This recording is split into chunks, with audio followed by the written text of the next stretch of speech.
Camera set up eating into all of our time here. It does. Oh, all right. Well, let's go ahead and get started then. It says what? This is camera set up eating Oh, into all yeah. of our time.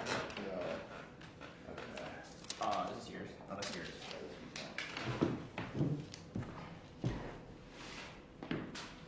Am I supposed to hold that or is that? No, you don't Okay. have to hold it. I mean, if you wanted, No, you it's can. a little weird.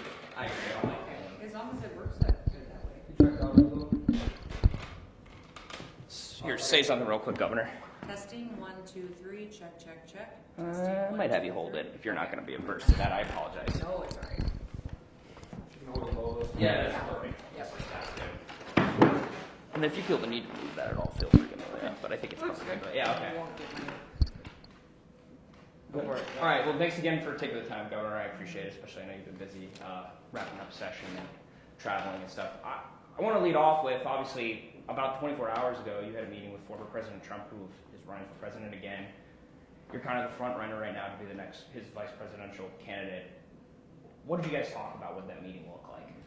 Well, I'm not going to share private conversations with the president, but we did have a good meeting yesterday. Was that request made to come to that meeting? Like, how far out did you know that you were going to have that meeting with him? You know, it was great to catch up and visit with him. So, enjoyed visiting with him. You saw our story? I did see your story. This sort of adds to the speculation that you might be the pick. Well, you know, I've known Trump for years. So when we worked together on tax reform when I was in Congress, he's been good enough to come to South Dakota 3 times now. So it was good to visit with him and talk a little bit about 2024 and the race that he's got in front of him. Are you prepared to leave the Capitol until November or beyond? I mean, what do you do? I to honestly prepare? haven't even thought about it. You know, we're in the middle of legislative session. I love being governor of South Dakota. I'm so grateful that people kept me and reelected me, and looking forward to continuing to fill this role.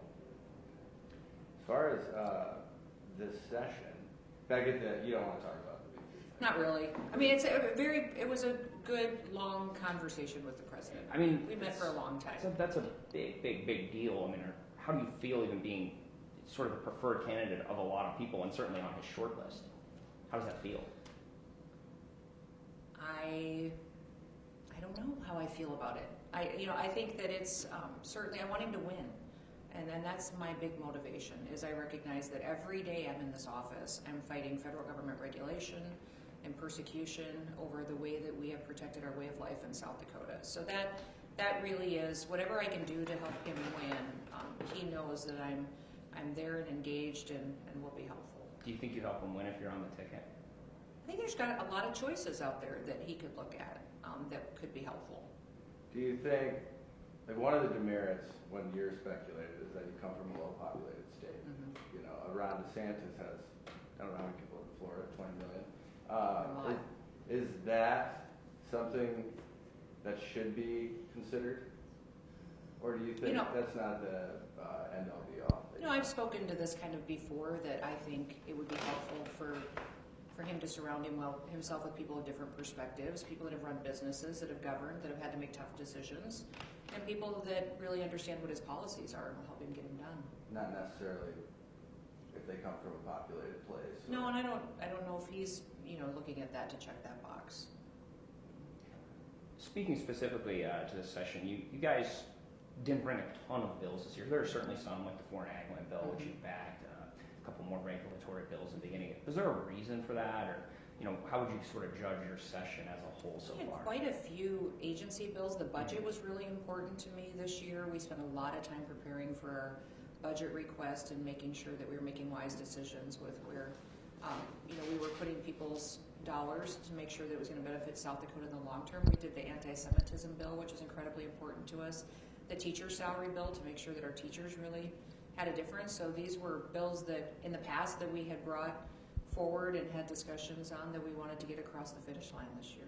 Does the prison is sort of the big, is you using a lot of gunpowder on that, right? We are, but it's one of the priorities that we have to get done. And if you look at it, at the responsibility that we have as a state to make sure that we're not just having people that are enforcing law and order, but then when they're in our custody, that we're actually treating them like human beings, giving them the opportunity to get counseling services, to get workforce training, so that when they come out of prison, they have the chance to really go back into life and provide for their families. So for me, the first year I was governor, I remember touring the penitentiary and being shocked.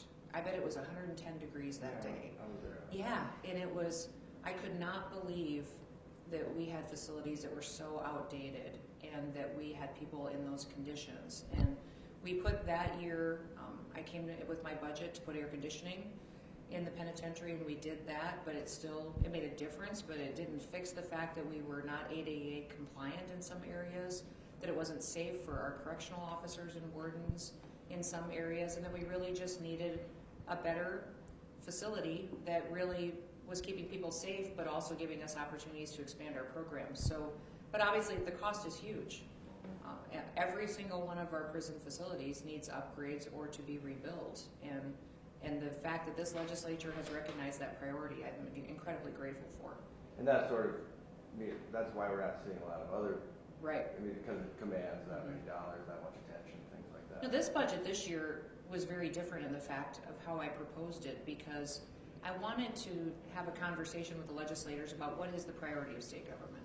Because we've had so much money the last several years, a lot of people have brought special appropriation bills, special funding requests, and I wanted them to remember that we should be asking ourselves the question, what is the responsibility of government and what isn't?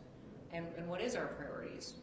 Our big three things that we fund every year is state employees. We have to take care of those who take care of the state and are responsible for running the agencies and the departments that we have. Education is to provide for education and make sure that that is out there. And then providers, those who take care of people who are sick or need extra help or have developmental disabilities or nursing homes. Those are the big priorities. And you noticed from my budget, I put a 4% increase in there again this year, recognizing that that should be where most of our money goes. And if we have extra, it should definitely be going into paying for those prisons so we don't have to borrow for it. That prison, I don't think unexpectedly, has brought some opposition from folks in Lincoln County. I believe that's not a resolved case yet, the litigation that was filed there. You had, I think, planned to attend an event there, and then the lawsuit was filed, and there hasn't been a lot of communication between the administration and that group due to pending litigation. When that's resolved, do you intend to reach out to those folks or meet with them? I've certainly had conversations with people in the community, that I've known for many years, and these legislators are representing their districts too as well. We looked a year and a half for the land and the right location to have it be in a situation where it would be built in an area of the state that we could staff it adequately, that it would have the infrastructure around it, and that we could build a facility that would be state-of-the-art and be a much safer situation than what we have today. If you look at the location compared to where our state-run facilities are today, South Dakota will be better off. And I know that that community is struggling with the location. It's one of those things that we'll continue to work on. Do you think, would you commit to meeting with them? No, I think that litigation always makes things very difficult for us as far as what I can do and what I can't do, but absolutely, my door is always open to people when I have the opportunity to do that. Once this is resolved. I want to shift gears, but kind of in a similar vein, talk about some of the pipeline bills that have been working through this session. There's obviously been a lot of the very strong landowner protection ones have not made it through their first committee, and a lot of these sort of compromise ones coming from legislative leadership have managed to sort of run the game, and now SB 201 is the big one.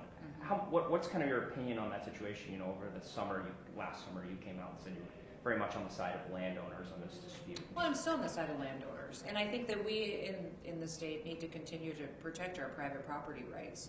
I think what the legislative leadership team is working on looks to be a compromise that is between private landowners and the ability to have economic development and some of these projects move forward. So I haven't seen their most recent language. I know they've still got amendments that they're proposing. I did talk to some of the leadership team this morning on how that's going. We'll see what ends up making it to my desk. So far, again, it's SB 201, which is the joint one between Representative Mortensen and Senator Crabtree, sort of the elephant in the room. Do you think if I get to your desk, you'd sign it? I haven't even seen it though, Austin. So I believe that they're working on a good compromise that could be something that I could sign. You always wait for the final language Yes, ma'am. before we talk about those hypotheticals. Mm-hmm. Well, we waited for some time for the conflicts ruling Yes, we from the did. Supreme Court. Did you like that position? Or do you feel like it's too open now and there might need to be some legislation to rein We've in? had some of those discussions. You know, the Supreme Court did give us some clarity, which was fantastic. And I was grateful that they took swift action so that we could fill some open legislative seats. I do believe that the legislators are talking about maybe tightening it up a little bit to give us some guidance on state employees and how some of those contracts work. And I certainly would consider some of that legislation so that we make sure that we have people here that are representing our state and the people in their districts, and that we don't have to worry about them having a conflict of interest or advocating for themselves or their personal benefit. It's probably necessary, just given the shift in precedent. Right. It was a big shift, and it really did take away a lot of conflicts that I think people still think maybe should exist. The best way to address that is probably going to be through a statute change or a law change. I want to take a step back and talk a little about the joint address and sort of the reaction that you got from the tribes on that. First off, I want to read you a quote that I got from President Frank Starr when he spoke to Congress in December. This is kind of a paraphrase. Quote, "The state of South Dakota lacks criminal jurisdiction over Indian country crimes. Thus, the sole provider for law enforcement is the tribes and the federal government. We believe federal neglect has resulted in the cartel moving onto our reservation." I mean, if you read this whole speech, and maybe you have, it sounds a lot like yours. What do you think the disconnect is, and why do you think you got the reaction you did on that address? I don't know if there's a disconnect. I think, when President Starr comes out, I hope he'll come talk to me. I've had several conversations with a lot of people that live in his community, and also we've met with different council members over the last couple of years, and I've been hopeful that we can make progress. I would love to do a law enforcement agreement with that tribe to help them bring some safety to their communities. I know that many people are suffering because of the cartel presence there. I'm not certain why he reacted the way that he did. I only spoke the truth. I think people need to really understand the devastating effects of what's happening at our southern border and how it is impacting us here in South Dakota. The fact that those cartels are in our tribal reservation areas and that I have no jurisdiction there. I'd love to work with him to help his people. And we've been reaching out and continuing to do that. I've been very thankful for the other chairmen and the other presidents. They all have my personal cell phone number. Chairman Lankeek has reached out several times. We've been playing phone tag back and forth, and I've left a couple of voicemails for Chairman Herman as well. So it's been wonderful to have more communication. We've met with Sisseton since then. I'll be going to Standing Rock here soon. But really, what's going on with the Oglala Sioux, I think we'll really need to take a new partnership with the president, and I'm hopeful that that can still happen. And you haven't talked to him since he banned No, it. I've reached out and have tried to communicate with him. They've been unwilling. Is there anything, in hindsight, is there anything with that address that maybe you would do differently or handle differently with the tribes to prevent some of this stuff? Or No, my whole purpose for giving that joint address was so that people would be informed, that they would know the truth and they would know the facts. I had just been to the border, but we had been working for the last several years to bring law and order to our tribal reservations. I've had many of these tribal leaders come to me and ask me for help. I've been there years ago and knew that the Banditos had a presence there, but they've greatly expanded their operations now. And now they're recruiting local folks to be a part of those gangs that are proliferating the drug trafficking and trade that's going on. So speaking truth to it, I think, is the only way to expose it and to show people that we do have an opportunity to partner and to bring safety. But until the president and until that tribal council decides to be partners with me, my hands are tied. I wanted to ask, and we moved on from it at the beginning, but I asked you what you're doing to prepare to potentially be gone for a little bit, if not. Where am I going? If you're the running mate for President Trump. Yeah. I wanted to ask, I don't know what you're going to answer here, but what are you doing to help Larry get ready to fill in for you? when you pick a lieutenant governor, you pick someone that is ready to go on day one. So Larry has over 16 years serving in the legislature. He's involved in all the policy discussions. I'm not concerned about the lieutenant governor being able to fill this role, but he's not being asked to at this time. You all get to keep me, so I hope you're not trying to shove me out the door. You know, whatever happens, I mean, you're on the second half of your term, whether you do something with the running mate or, you know, you just see the rest of your term out. What do you want your legacy to be? What do you want South Dakotans to remember you as? She worked very hard every day to help South Dakota be successful, for families here to have every opportunity that they could to stay here and to thrive. I think we've done that. I tell people quite often what keeps me awake at night is I don't want to miss opportunities. We have the chance to build out our economy, to continue to bring new industries and careers here for our kids and our grandkids. And so sometimes I think people maybe think I push hard and get aggressive and want to get a lot done, but when I first got elected, someone gave me a clock that sat on my desk that was a countdown of the amount of time that I had in office. So I'm well aware that every day that passes is another day I don't get the chance to do this job over. I don't want to look back at it and wish that I would have done more. That feels like a good place to end. Okay. Cool. Says Amelia. All right. Good job, Amelia. We're not trying to shoo you out the door. No, I know. I would be It's devastated just hard personally. to.